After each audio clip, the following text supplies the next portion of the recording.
உலக நாடுகளை மீண்டும் ஒருமுறை அதிர்ச்சியில் ஆழ்த்தியிருக்கிறது வடகொரியா. அந்நாட்டு தலைவர் கிம் ஜாங் உன் தனது ராணுவ அதிகாரிகளுடன் இணைந்து கடந்த ஞாயிற்றுக்கிழமை நடத்திய ஏவுகணை சோதனை குறித்த தகவல்கள் தற்போது வெளியாகி பெரும் பரபரப்பை ஏற்படுத்தியுள்ளது. சோஹியான் என்று பெயரிடப்பட்டுள்ள அந்நாட்டின் போர் கப்பலில் இருந்து அதிநவீன உத்தி சார்ந்த குரூஸ் ஏவுகணைகள் மற்றும் எதிரி கப்பல்களை தாக்கும் ஏவுகணைகள் வெற்றிகரமாக சோதிக்கப்பட்டுள்ளன.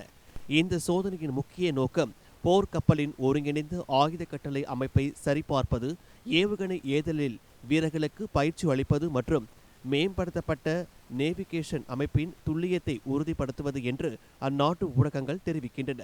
இந்த சோதனையில் ஏவப்பட்ட ஏவுகணைகள் கடலில் குறிக்கப்பட்ட இலக்குகளை மிக துல்லியமாக தாக்கியுள்ளன. சோதனையை பார்வையிட்ட கிம் ஜாங் உன் தனது நாட்டின் அணு ஆயுத தற்காப்பு திறனை வலுப்படுத்துவதுதான் தற்போதைய முதல் முன்னுரிமை என்று மீண்டும் ஒருமுறை அழுத்தம் திருத்தமாக தெரிவித்துள்ளார்.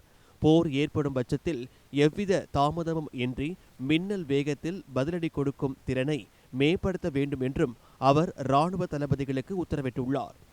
கட்டுமானத்தில் இருக்கும் இன்னும் 2 போர் கப்பல்களுக்கான ஆயுத திட்டங்கள் குறித்தும் இந்த சோதனையின் போது விரிவாக ஆலோசனை நடத்தப்பட்டுள்ளது. கடந்த ஆண்டே இத்தகைய சோதனைகளை தொடங்கிய வடகொரியா தற்போது தனது கடற்படை திறனை அடுத்த கட்டத்திற்கு கொண்டு செல்ல தீவிரம் காட்டி வருகிறது. தென்கொரியா மற்றும் அமெரிக்கா உடனான உறவுகளில் தொடர்ந்து பதற்றம் நிலவி வரும் சூழலில் வடகொரியாவின் இந்த அடுத்தடுத்த இராணுவ நடவடிக்கைகள் சர்வதேச அளவில் பெரும் பேசும் பொருளாக மாறியுள்ளன.